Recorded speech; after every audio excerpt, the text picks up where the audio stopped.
Es muy fácil dar un exceso de proteína, vamos a hablar en este caso, ¿no? Lo que es difícil es dar exactamente lo que necesitan porque estás tomando el riesgo de que no sea suficiente.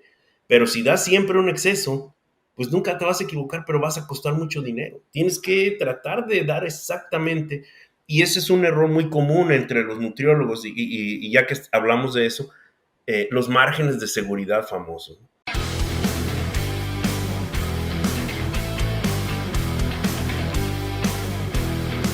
¿Qué tal, estimados escuchas de su podcast by ADM? Estamos llegando ya a nuestro capítulo número 14. Soy Arturo García, responsable de negocios porcinos de ADM en México.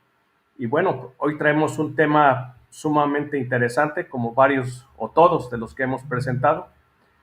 Y hoy vamos a platicar de la nutrición animal porcina, de la teoría a la práctica. Para platicar el día de hoy, tengo el gusto de que nos acompañe el ingeniero agrónomo Román Moreno Salgado, a quien le doy la bienvenida a este espacio. Román, ¿cómo estás? Bien, bien, pues muchas gracias por la invitación. Me da gusto estar aquí platicando con ustedes y pues a ver cómo nos va, Arturo. No, pues el gusto es nuestro, Román, y pues también que a través de este espacio pues puedas llegar a tus paisanos con este tema que vamos a desarrollar. Sabemos que tienes algunos años trabajando ya fuera de México, pero bueno, en este espacio pues esperamos que conectes con quienes seguimos en el negocio de la porcicultura en México. Sí, no, muchas gracias por la invitación. Como siempre es un gusto, me da a mí siempre mucha alegría compartir experiencias con mis colegas que tuvieron la oportunidad de quedarse allá a trabajar y pues repito, una buena oportunidad para estar en contacto con toda la industria porcina allá en México. Gracias, Román. Pues, Román, la primera pregunta que quiero hacerte es, bueno, no es pregunta, es que nos platiques un poco acerca de quién es Román Moreno, dónde estudió, dónde trabaja, qué hace, de dónde tiene el gusto por la porcicultura. Adelante, Román. Sí, gracias Arturo. Pues mira, mi historia con la porcicultura empezó hace mucho tiempo. Yo vivía en Morelia. La familia de mi papá siempre fue dedicada al agro. Pues decidí estudiar la preparatoria en un Cebeta, ahí en Morelia, en el Cebeta 7 de la Huerta. Ya una vez estando ahí, empecé a ver mis opciones para estudiar y decidí que iba a tratar de irme ya sea a la Narro o a Chapingo o a alguna otra escuela de agronomía. Entonces tuve la oportunidad de ser aceptado en Chapingo en el 88 y ahí estudié la carrera de ingeniero agrónomo zootecnista. Okay. En ese tiempo estaba un poquito más, me llamaba más la atención la nutrición de rumiantes. Entonces terminé mi carrera y por cuestiones de mercado laboral en ese entonces no trabajé en nada relacionado con el agro. Yo trabajé en el estado de Querétaro para el INEGI, levantando puntos geodésicos, midiendo puntos geodésicos en todo el estado. Después de algunos años ya como que me dio el gusanito de regresar a la cuestión de la producción animal y ingresé al colegio de posgraduados y terminé mi maestría en nutrición de rumiantes. Okay. Eso ya fue en el 99. Entonces empecé a buscar trabajo, me fui a Mérida y en Mérida pues me salió la oportunidad de trabajar con cerdos porque pues tenía la nutrición como base académica y la experiencia práctica de mucho tiempo atrás y tuve la oportunidad de trabajar para Quequén como eh, lo que se conoce aquí como manejador de producción, que es supervisaba varias granjas de engorda. Entonces yo tenía a mi cargo 9 granjas, si mal no recuerdo, con una capacidad alrededor de 28,000 animales. Entonces, pues yo estaba feliz con eso, ¿no?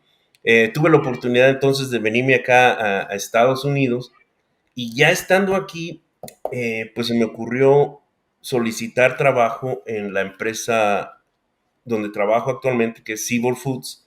Ya estando aquí, me salió la oportunidad, conseguí la beca del CONACYT Entonces, pues tuve que renunciar a Seaboard y me fui a estudiar en Nebraska, en la Universidad de Nebraska, en Lincoln.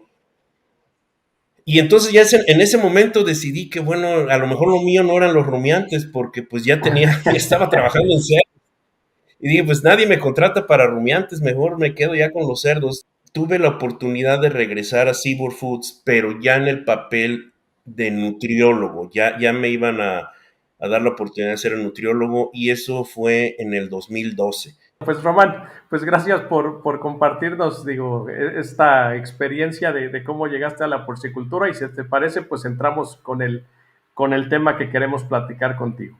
Perfecto. Para abrir, Román, quiero hacerte la siguiente pregunta. Dentro de la nutrición de los cerdos, ¿dónde están las decisiones que pesan más? Hablaste de energía y hablaste de proteína. ¿Dónde están esas decisiones? Pues mira, ahí va a estar fácil. Ahora sí que la decisión, básicamente lo que más te va a afectar en la nutrición de cerdos es la energía y la proteína. Eh, Eso es algo que todos los nutricionistas de cerdos o los nutriólogos lo deben tener muy presente, porque ahí el componente más caro de cualquier dieta es la energía. Y los aminoácidos, obviamente que es una parte muy importante para la producción de proteína, para el funcionamiento, pero la energía es lo más caro que vamos a comprar. Un problema con la energía es que no es necesariamente un nutriente, es una característica de los alimentos. Entonces, es un concepto un poquito difícil de entender porque al hablar de energía hay muchas variantes, muchas maneras de verlo. No se puede expresar nada más en un porcentaje como sería a lo mejor los aminoácidos. No podemos hacer una línea clara en el contenido energético de los ingredientes y por eso se complica tanto. Obviamente que los aminoácidos es también algo muy caro y si no tienes un balance adecuado vas a tener muchas consecuencias al momento de alimentar a tus animales y vas a desperdiciar muchos recursos. Román, cuando hablamos de la energía, sabemos que todos los productos de la dieta en mayor o menor medida la aportan. Sí. En base a tu experiencia, ¿a cuáles ingredientes tendemos que ponerle especial énfasis? Mira, esta es una pregunta muy interesante y como siempre hay varias respuestas. Hay dos maneras de verlo. Le tienes que poner mucho énfasis a la energía, digamos, del maíz o del sorgo, porque es el componente más abundante en la dieta. Si tienes mal tus cargas de energía en el maíz, en el trigo, en la soya, eh, perdón, el maíz, trigo o en el sorgo, tus niveles de energía no van a estar bien, aunque sea un error muy pequeño porque el volumen es muy grande. Pero después ya también tenemos en consideración ingredientes como las grasas y los aceites que tienen una energía muy concentrada y que si no los manejas bien, puedes perder mucho en la cuestión del desarrollo de los animales, de su rendimiento productivo, pero también no debemos perder en cuenta un ingrediente que ha estado muy de moda en la cuestión de la energía, que es la pasta de soya. La pasta de soya ahorita hay un debate, pues ya se está acabando porque ya todos estamos coincidiendo en lo mismo, ¿no? Pero no se le daba el suficiente crédito de energía a la pasta de soya. Se decía, bueno, la pasta de soya en el mejor de los casos tiene un 85 a un 90% del valor del maíz en cuestión de energía. Ha cambiado muchas cosas, muchos procesos en la pasta de soya, ha habido muchos estudios y la genética también ha cambiado, entonces se ha llegado a la conclusión de que hay que subir el valor energético de la pasta de soya. Eh, Todavía hay muchos productores, muchos nutriólogos que no se deciden a hacerlo, pero ya es un hecho de que el valor que se le estaba dando hasta hace 5 o 6 años no es el suficiente y se tiene que subir un poquito más. Yo pienso que la mayoría ahorita ya anda como entre el 95 y el 100% del valor del maíz que se le asigna a la soya. No sé si quieras también platiquemos de los valores que se usan. Ya casi nadie usa la energía metabolizable. ya todos se cambiaron a la energía neta. La energía neta también es muy difícil de entender porque cambia, es diferente valor para diferente tipo de animales, depende también mucho del ambiente, va a afectar mucho la producción de calor, entonces eh, es un tema, la energía, en el que podríamos estar hablando 3 o 4 horas, pero si volvemos a la cuestión, a la pregunta original, lo que tenemos que hacer es asegurarnos de que las cargas energéticas que le estamos dando a nuestros ingredientes sean las adecuadas, porque la energía va a definir todo el resto de la nutrición, porque los cerdos, y no me quiero adelantar mucho tampoco porque eso va a entrar en formulación, pero los cerdos siempre comen para satisfacer sus necesidades energéticas. Si no las conocemos bien y si les damos energía de más o de menos, podemos afectar el consumo absoluto del resto de los ingredientes. Entonces la energía, a mi punto de vista, es lo más importante.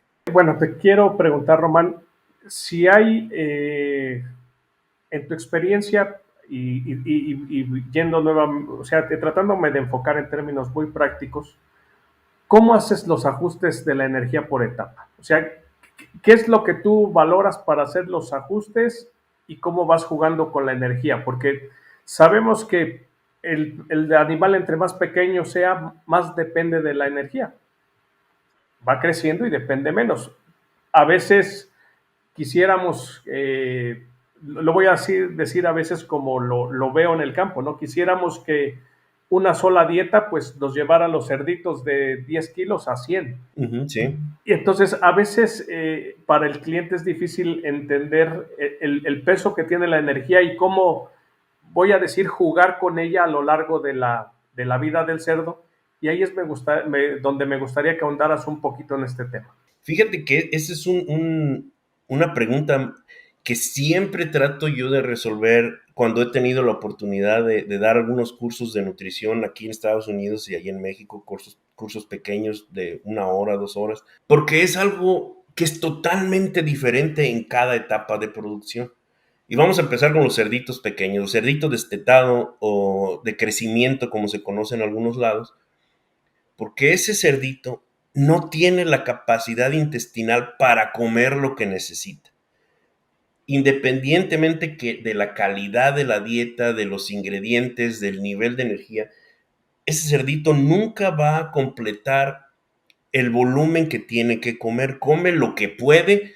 Podríamos decir que a lo mejor es el único animal, el único cerdo o la única etapa productiva del cerdo en el que el cerdo no deja de comer cuando satisface sus requerimientos energéticos. Deja de comer cuando ya no puede, cuando ya no le cabe, ya está lleno. Entonces, en ese entendido, tenemos que dar la mayor concentración de energía posible. Bueno, también hay que obviamente tener en cuenta que, bueno, no le podemos dar nada más grasa, ¿no? Hay que darle todo lo demás, pero es una dieta que debe ser altamente energética porque el cerdito no tiene la capacidad para comer lo que necesita. El cerdito va creciendo y llegamos a la etapa de desarrollo y finalización. Ahí ya el sistema digestivo está más grande en proporción al tamaño del animal. Entonces ya empieza a dejar de comer cuando sus requerimientos energéticos se completan. Deja de comer. Eso va a ser para toda la etapa de engorda. Aquí es muy importante y volvemos a la relación energía-proteína, porque nosotros vamos a saber cuánto come un cerdo y con ese, vamos a verlo como si fuera un contenedor de nutrición. Si tenemos un cerdito que va a comer 4, vamos a transformarlo a kilos, ¿no? Va a comer 2 kilos. Esos 2 kilos deben llevar todos los nutrientes que le van a ayudar al cerdito o al cerdo ya más grande a tener toda la proteína, todos los minerales, todas las vitaminas. Pero los tenemos que poner en ese paquete que él se va a comer. Si le bajamos la energía a la dieta, el paquete va a ser más grande, porque va a seguir comiendo para satisfacer sus niveles de energía. Entonces, al hacer un paquete más grande, si dejamos la misma concentración de nutrientes en ese paquete más grande, estamos desperdiciando el resto de los ingredientes por bajar la energía. Caso contrario, hacemos el paquete más pequeño y ya no va a caber lo que le vamos a tener que dar al cerdo. Ese es el caso de los de engorda, ¿no? De los de crecimiento y filetes, los que van al mercado. Ahora, otro caso totalmente diferente, las cerdas de gestación, las que están gestantes. Porque a estas cerdas, nosotros vamos a decir, pues, ¿sabes qué? A ti te tocan 2 kilos. Y ahí se acabó. Y esa es una común porque los sistemas automáticos, incluso si les das manualmente, tienes que tener tu medida porque si no van a engordar o van a enflacar, las tienes que mantener en condición. Entonces, a lo mejor, y no digo que sea muy fácil alimentárselas en gestación, pero como nutriólogo tú dices, bueno, todos mis nutrientes los voy a poner en 2 kilos o 2,5 kilos, dependiendo, ¿no? Pero haces tus concentraciones y nunca va a cambiar porque las cerdas no siempre van a comer lo mismo y si tienen que comer un poquito más, les aumentas a 4,5 kilos o les bajas a 3,5. Pero siempre va a ser el mismo paquete, entonces esas dietas no cambian tanto. Ahora nos vamos a lactación, totalmente diferente. Y cuando yo trato de explicarle a mis alumnos que van aprendiendo apenas, les digo, imagínense una dieta de gestación como si fuera una ensalada, baja en energía, rica en fibra, nada más para mantenerte. Ahora imagínate una dieta de lactación, esa va a ser como un bistec con papas, ¿no? Porque debe tener mucha energía y mucha proteína, porque ahí es lo que queremos es que la cerda coma lo más que pueda, porque esa cerda en lactación llega un momento en que ya parece que regresara a cuando recién la destetaron, ya no puede comer lo suficiente y empieza a perder condición. Lo que queremos evitar es eso. Entonces le vamos a poner la mayor parte de energía que se pueda, la mayor cantidad y la proteína que necesita en un paquete relativamente concentrado.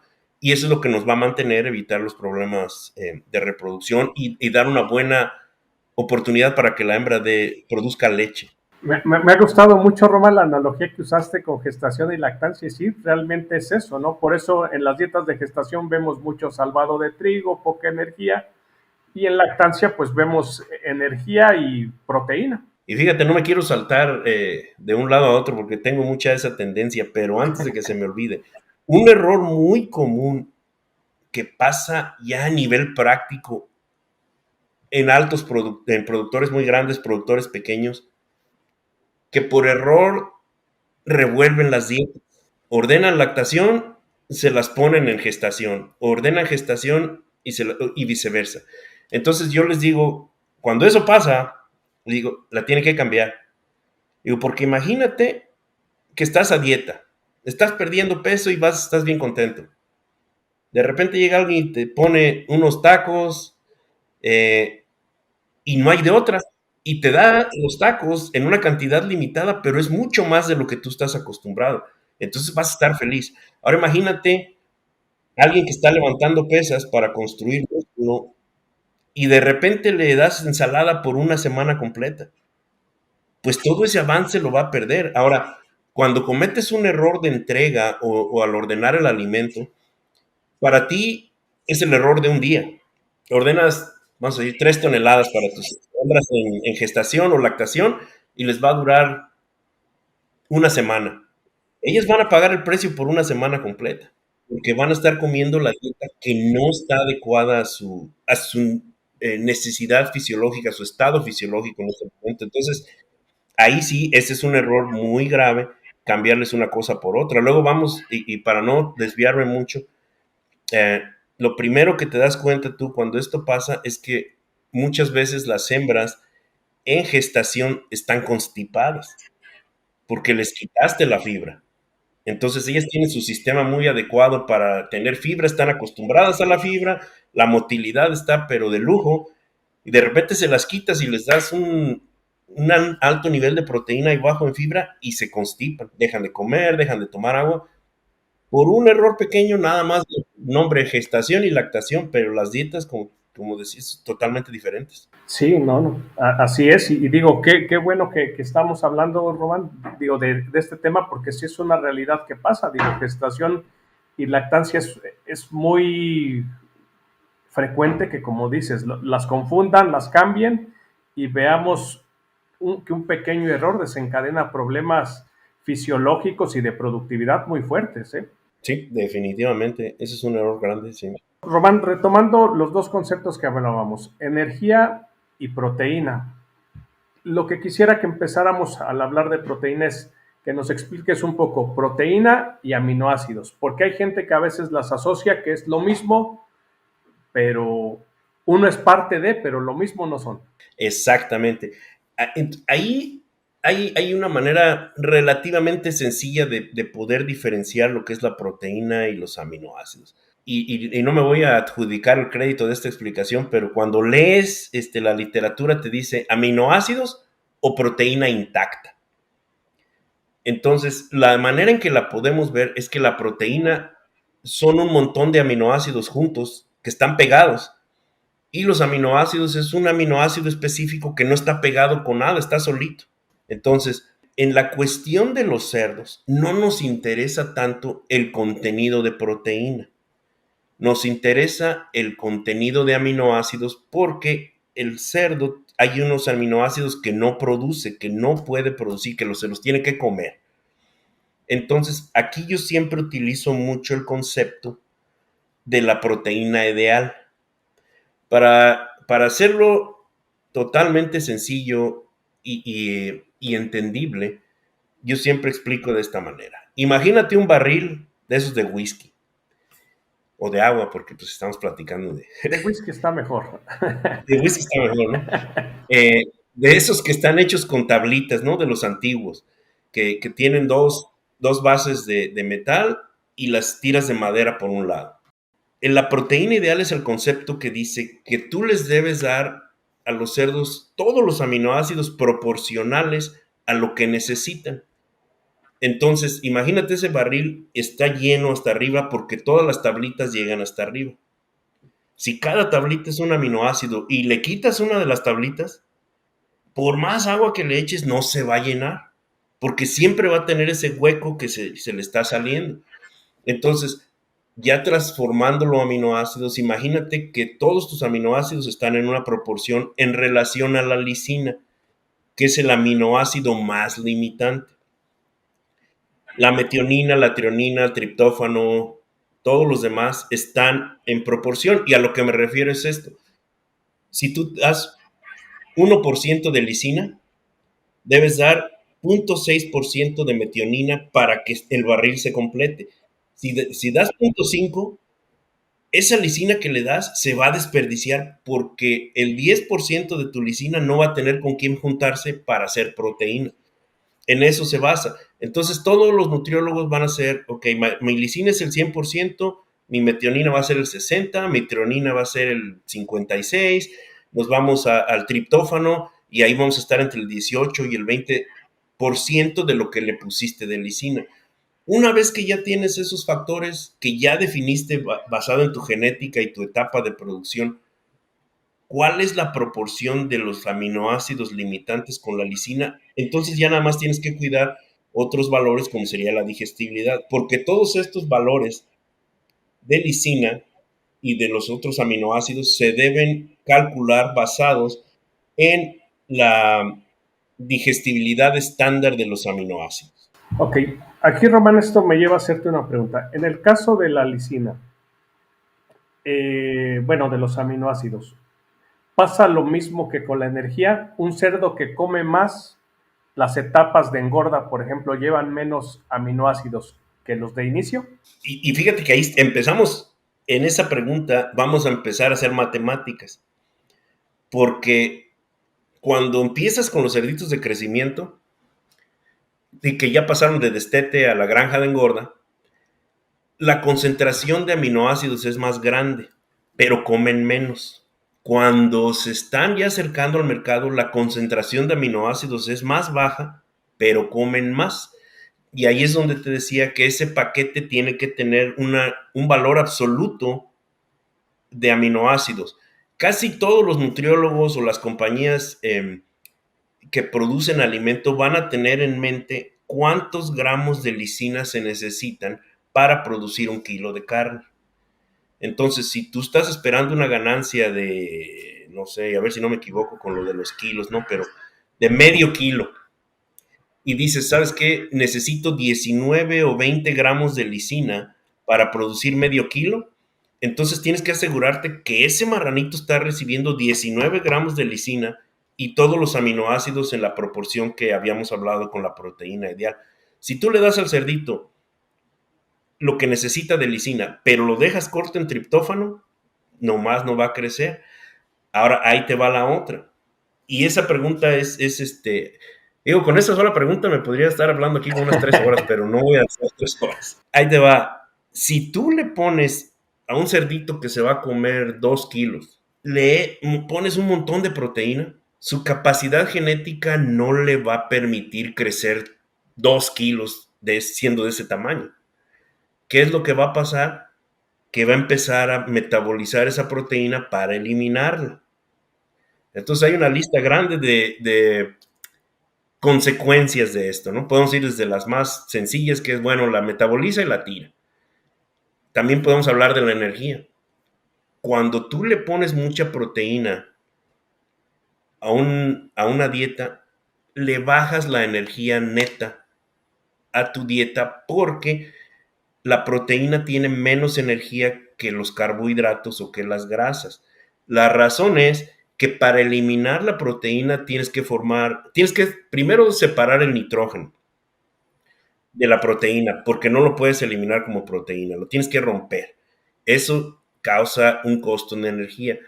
Después tienes que juntar la urea y también cuesta un poquito de energía, pero lo que más cuesta de energía es que cuando metabolizas la proteína se produce calor.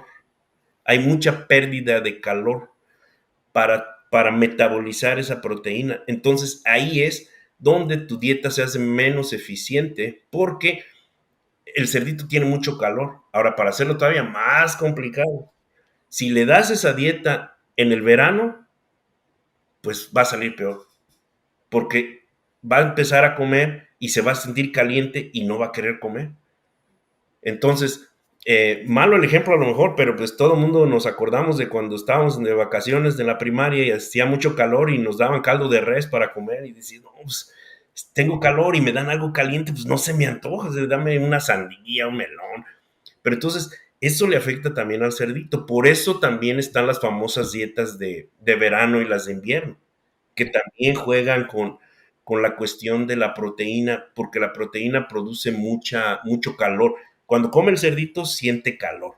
Cuando tú le das grasa, la grasa tiene muy poco incremento calórico cuando la pones en la dieta, entonces ellos comen y satisfacen sus necesidades y no dejan de comer por tener calor. Sí, a veces, Román, digo, y vamos a entrar un poquito a los errores de la formulación. A veces muchas personas piensan que entre más proteína tenga el alimento es mejor. Sí. Y eso creo que con lo que nos dices muchas de las veces no es la realidad. ¿Estarás de acuerdo? Definitivamente, y fíjate que aquí voy a utilizar la frase de uno de los nutriólogos que ya se retiró, pero siempre a mí se me quedó muy grabada, que es muy fácil dar un exceso de proteína, vamos a hablar en este caso, ¿no? Lo que es difícil es dar exactamente lo que necesitan porque estás tomando el riesgo de que no sea suficiente. Pero si das siempre un exceso, pues nunca te vas a equivocar, pero vas a costar mucho dinero. Tienes que tratar de dar exactamente, y ese es un error muy común entre los nutriólogos, y ya que hablamos de eso, los márgenes de seguridad famosos, ¿no?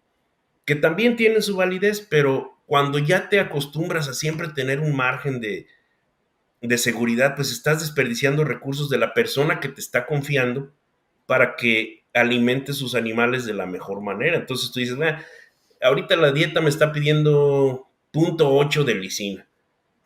Le voy a dar 1 para que no me falle. Claro, pero ese 0.2 te va a costar. Ese es uno de los errores grandes en la formulación, los márgenes de seguridad, pero también, como todo, tiene sus excepciones. Si tú estás usando granos de destilería, es un producto muy variable. Es un producto muy variable en cuanto a la cantidad total de lisina y a la digestibilidad de la lisina. Entonces, si estás usando una cantidad grande, sí te va a convenir dar un poquito de margen de seguridad. Lo mismo pasa con el trigo. El trigo tiene mucha variación en cuestión de proteína. Puedes encontrarte un trigo de 13, puedes encontrarte un trigo de 11, hasta de 9, por ahí te los encuentras. Si no sabes exactamente lo que estás dando, pues tienes que decir, ¿sabes qué? Me voy a ir con un 12%, porque con un 12% aseguro que el 80% del trigo va a estar cubierto y a lo mejor el 20% lo dejo un poquito corto. Ahí sí es válido el margen de seguridad. Pero cuando estás hablando de maíz, el maíz es muy, muy estable en la cuestión de la proteína. No conviene, digamos, a un maíz que está siempre dándote un 7.8% de proteína, decir cuando estás formulando, pues le voy a dar nada más un 7 para que no me falle, porque ahí ya estás desperdiciando recursos. Ahora, todavía para darle otro grado de complejidad, cuando das mucha proteína, afectas al cerdo por la producción de calor, y llega un momento en que empiezas a afectar el ambiente, porque estás poniendo demasiado nitrógeno en el ambiente que no debería estar ahí. Y en algunos lugares donde las explotaciones están muy cerca y no hay suficiente área para esparcir los desechos, entonces ya tienes un problema de contaminación que no tendría por qué ser tan grave si das nada más lo que necesitas. Sí, sí, sí, recordarle a nuestro audiencia que ese nitrógeno pues se va a liberar como amoníaco y es donde va a estar el problema al medio ambiente, ¿no? Sí, y ese va al suelo. Entonces, ese es un problema muy común. Y ahorita me recordaste mucho de cuando los productores dicen, no, es que aquí me dice el ingeniero que le baje, pero pues yo les voy a seguir dando el alimento de los chiquitos otra semana más para que agarren. Y en realidad no está, o sea, lo que están haciendo es desperdiciando, o dando un alimento más caro y no van a ganar más. Es es algo que a lo mejor a nosotros como personas técnicas nos tocaría a lo mejor, pues dedicarle un poquito de tiempo para convencer a la gente de que no es necesario eh, extenderse en los presupuestos de alimentación para tener un mejor desarrollo. Perfecto, Román. Pues, Román, hay un tema de formulación, de práctica que quiero tocar contigo y es el de las enzimas. Platícanos cuáles enzimas son las más comunes y por qué sí usarlas o por qué no usarlas. Ok, pues vamos a empezar con la que ya debería ser un hecho para todos, que todo el mundo, espero que todo el mundo la esté usando, que es la fitasa. La que está fuera de polémica, Román. Sí, esa ya, vamos a mencionarla porque ya no hay discusión si se debe usar o no. Porque cuando yo empecé de nutriólogo, me acuerdo mucho de un productor que me dijo que él no quería fitasa porque no creía que fuera algo necesario, que no funcionaba, que él no quería fitasa. Y pues bueno, al cliente lo que pida, le quito su fitasa. Siguiente llamada, oye, mis dietas están muy caras, me subieron mucho el precio. La fitasa, pero no es posible que la fitasa, si le quitas la fitasa, esto es lo que te vas a ahorrar. Sí, y lo que te vas a gastar de más. Si le pones la fitasa, te ahorras todo esto. Ok, lo convencí y fue con dinero. La otra cosa con la fitasa, que no es un secreto para nadie, que el fósforo es muy caro y se está haciendo incluso difícil de conseguir, aparte de que tiene el problema de que cuando no se aprovecha, todo lo que no se aprovecha va al suelo también. Es otro contaminante grande. Entonces, cuando tienes tu fitasa, te va a ayudar a ahorrar dinero, te va a ayudar al ambiente, e incluso si me presionas un poco, te voy a decir que te ayuda hasta con las agencias gubernamentales que van a considerar el impacto de las explotaciones en el medio ambiente porque el fósforo va a ser menos, que es algo que se fijan mucho las cuestiones, las agencias dedicadas al cuidado del ambiente. Entonces, ahí la fitasa sí no. La fitasa es una enzima para los que no estén muy familiarizados con ellos, que ayuda a los cerdos a extraer el fósforo de las plantas, de todos los materiales que vienen de vegetales, como sería el maíz, el sorgo, la pasta de soya, el fósforo viene atrapado en una molécula que es el ácido fítico. Los cerdos no la pueden romper. Entonces lo que hicieron varias empresas es que crearon una enzima externa al cerdo que cuando se le da de comer llega al ácido fítico y lo rompe. Y al romper ese ácido fítico libera el fósforo y lo hace disponible para el cerdo. Entonces las inclusiones son muy pequeñas, hay muchas fitasas en el mercado, ya se ha ido mejorando continuamente, entonces hay que también ver la calidad, cuánto liberan ese es algo muy complicado para los nutriólogos también, la fitasa, porque todas las fitasas son diferentes, usan diferentes unidades, diferentes concentraciones, diferentes curvas de liberación, pero también pues es algo que deben hacer, ¿no? Es muy importante. Ya hablando de la fitasa desde otro punto de vista, se ha evaluado mucho el hecho de que cuando se le da una superdosis, que es darle a los cerdos fitasa más allá de lo que necesitan para la liberación del fósforo, la fitasa va a ayudar a liberar energía y a liberar aminoácidos. Entonces se incrementa la digestibilidad de los aminoácidos y de la energía, entre otras cosas. Entonces, las fitasas no son muy caras, se pueden dar en lo que me refiero como la superdosis, sobre todo en cerditos en el periodo de destete. Ese ya es una práctica que me imagino yo que el 80% de los productores la están aplicando. Es la superdosis, le dan, digamos, si el cerdito necesita 500 unidades de fitasa, la superdosis empieza a las 2000. Entonces le das 2000 unidades y te olvidas de andar calculando cuánto necesitan y ayudas además a mejorar la digestibilidad. Esa es la principal. Ahora nos pasamos a otras que no es que se hayan puesto de moda, pero llamaron mucho la atención cuando empezaron a dar resultados, que son las silanasas. Las silanasas es muy interesante porque cuando se empezó a usarlas, se empezaron a promocionar para aumentar la digestibilidad de la fibra y para mejorar la conversión, el crecimiento. Y hubo una situación muy interesante. Se empezó a bajar la mortalidad. Nadie quería decir nada.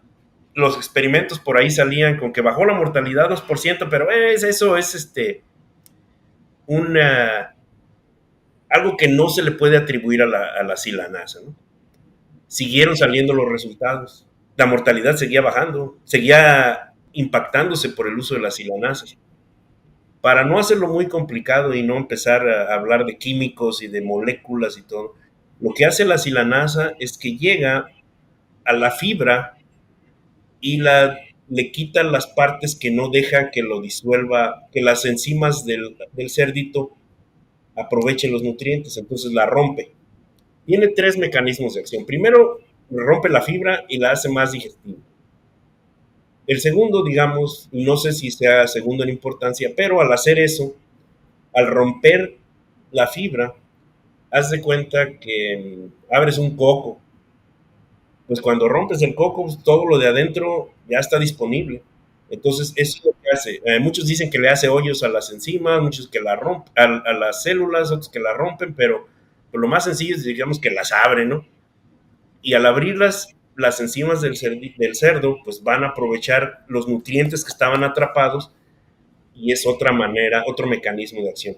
El tercero, y a lo mejor el menos entendido y por lo que nos estamos yendo para explicar lo de la mortalidad, es que esas moléculas que resultan de la destrucción de la silanasa crean un cambio en la fermentación a nivel intestinal y favorecen la proliferación de bacterias buenas, de lactobacilos o de benéficas, y afectan a las bacterias patógenas. Entonces, al destruir estos compuestos de la fibra, las moléculas que se forman producen mejoran la fermentación. Además de esto, tienen un efecto en el cual o producen ácidos grasos volátiles de cadena corta. Lo que van a hacer estos ácidos grasos volátiles de cadena corta es que van a mejorar la permeabilidad. Bueno, la permeabilidad es medio confuso, pero van a mejorar la salud del intestino y van a permitir una mejor absorción. Entonces, esas silanasas, por esto es por lo que te inclinas a decir que, bueno, la silanasa ayuda a bajar la mortalidad. Mi explicación más sencilla, la que yo hice desde que empecé a usar las silanasas, es que si tienes un cerdito o un cerdo marginal, que está ya en el corral de los enfermos, anda como que se recupera y que no, y tú le pones silanasa a la dieta, se va a comer la mitad de lo que se estaba comiendo cuando estaba sano, pero esa mitad va a tener un poquitito más de energía, un poquitito más de beneficios intestinales. Y el cerdo que estaba nada más en mantenimiento, el primer día que come esa silanasa ya va a tener un poquito más, él sin darse cuenta. Y a la semana ya va a comer más, ya se va a sentir mejor y en 15 días ya va a estar recuperado.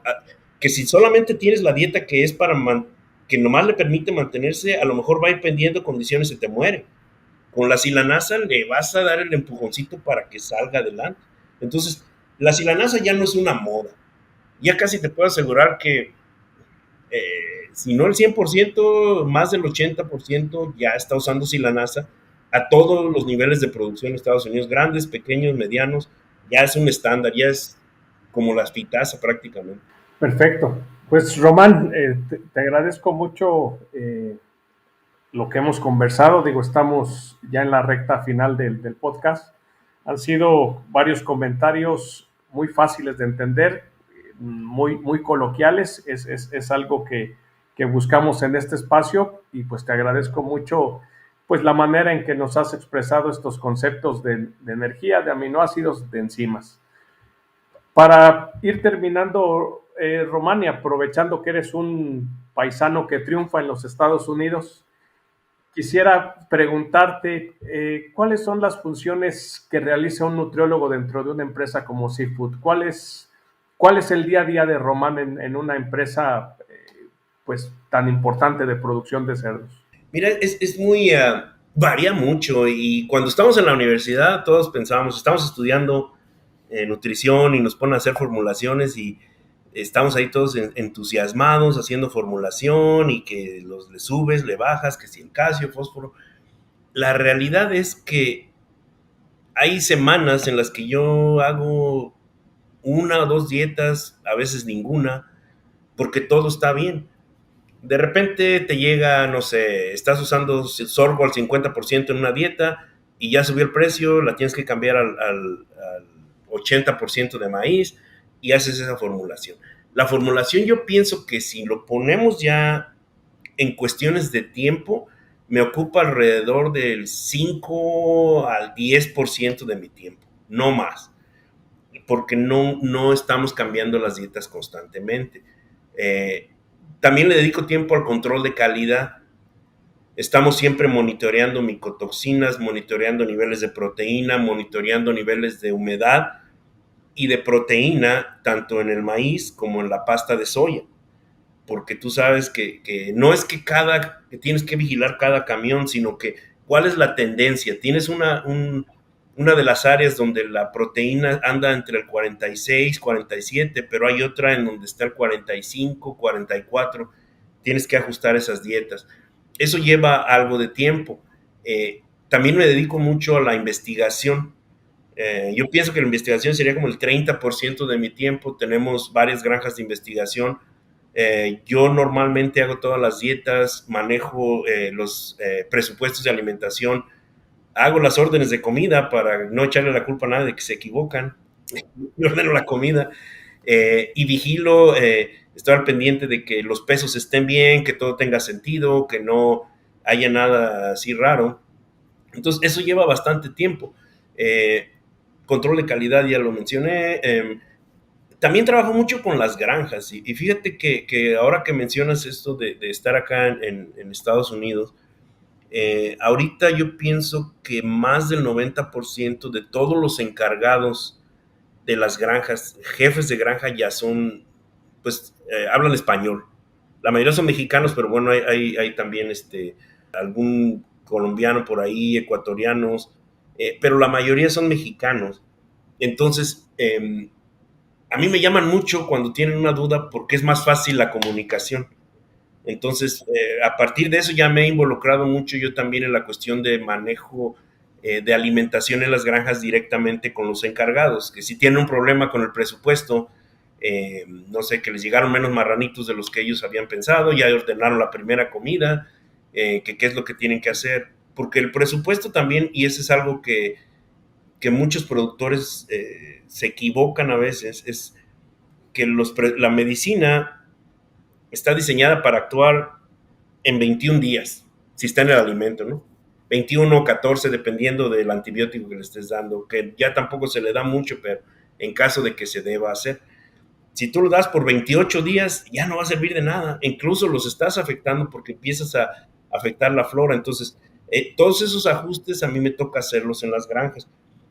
También un poquito de conexión con la planta de alimentos, si los pesos están altos, si los pesos están bajos, cómo le vamos a hacer para que o salgan más rápido o salgan más despacio.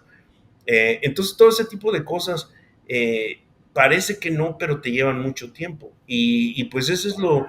A veces me preguntaba mi hija cuando estaba más chiquita, ¿y qué hiciste hoy, papá? Pues la verdad no sé, ¿no? Creo que no hice nada así significativo, llamadas telefónicas, muchas entrevistas, no entrevistas, pero pláticas técnicas con los proveedores, que es una parte importante del negocio, porque sin los productores, y bueno, ustedes como parte también de los proveedores, nosotros no tenemos eh, la tecnología ni los conocimientos para producir nuevos aditivos. Tenemos que confiar o tenemos que usar sus recursos, que ustedes desarrollen el producto y nosotros lo vamos a usar.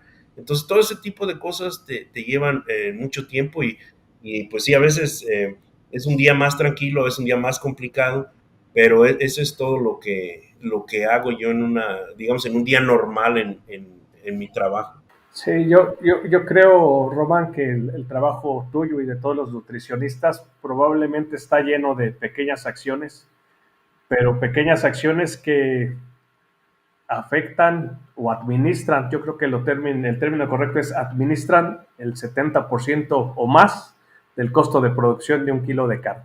Y fíjate que sí, porque ahorita no te digo que no me preocupa tanto, pero sí te puedo decir que la primera vez que cuando empecé a trabajar y me tocó hacer una formulación y en una semana en esa planta de alimentos el costo del alimento iba a ser alrededor de $3 millones, como que sí, le pensé y la revisé y la volví a ver porque sí es una responsabilidad grande y, y pues también tienes que tener mucho en cuenta de que cuando ya te llaman a ti es porque ya hubo algo así que sí necesitas ver lo que vas a hacer, ¿no? No que pase muy comúnmente, pero vamos a suponer que tienes unos animalitos que están en finalizador 2 y van y le ponen el 4 encima, ¿no? A ver, pues tienes que buscar el balance. No es que necesariamente saques toda la comida y la tires, ¿no? Sino que, bueno, ¿cómo le vas a hacer para minimizar el impacto económico y no impactar tampoco a los animales? Entonces, bueno, tienes que hacer tus cálculos de que, a ver, había 6 toneladas abajo, estos marnitos están de tal tamaño, espérame 3 días, me vuelves a llamar, ya cuando te quede tanto, que fue lo que le echaron encima, y aunque haya un poco de revoltura, pues lo sacamos y no se pierde tanto, ¿no? Lo mismo con los cerditos pequeños, hay muchos problemas si no llega la comida a tiempo, si llega antes de tiempo, entonces todo eso también es algo, como dices, pequeñas acciones que a veces nada más afectan 1,000, 2,000 animales, pero tampoco las puedes ignorar porque pues un poquito de estas acciones ya se juntan al final, ¿no? Así es. Pues Román, ha sido un gusto para mí platicar contigo, que nos hayas acompañado. Esperamos pronto verte por acá, por México, en tu país. Sí, ojalá. Y pues bueno, no me queda más que agradecerle a todas las personas que han llegado hasta acá escuchándonos el favor de su atención y esperamos escucharnos en una siguiente edición. Gracias, Román. Hasta pronto. Gracias a ti y gracias por la invitación. Saludos a todos. Gracias. Hasta pronto. Hasta pronto. Gracias por escuchar este episodio de Podcast by ADM. Síguenos en nuestros canales oficiales para más contenido como este.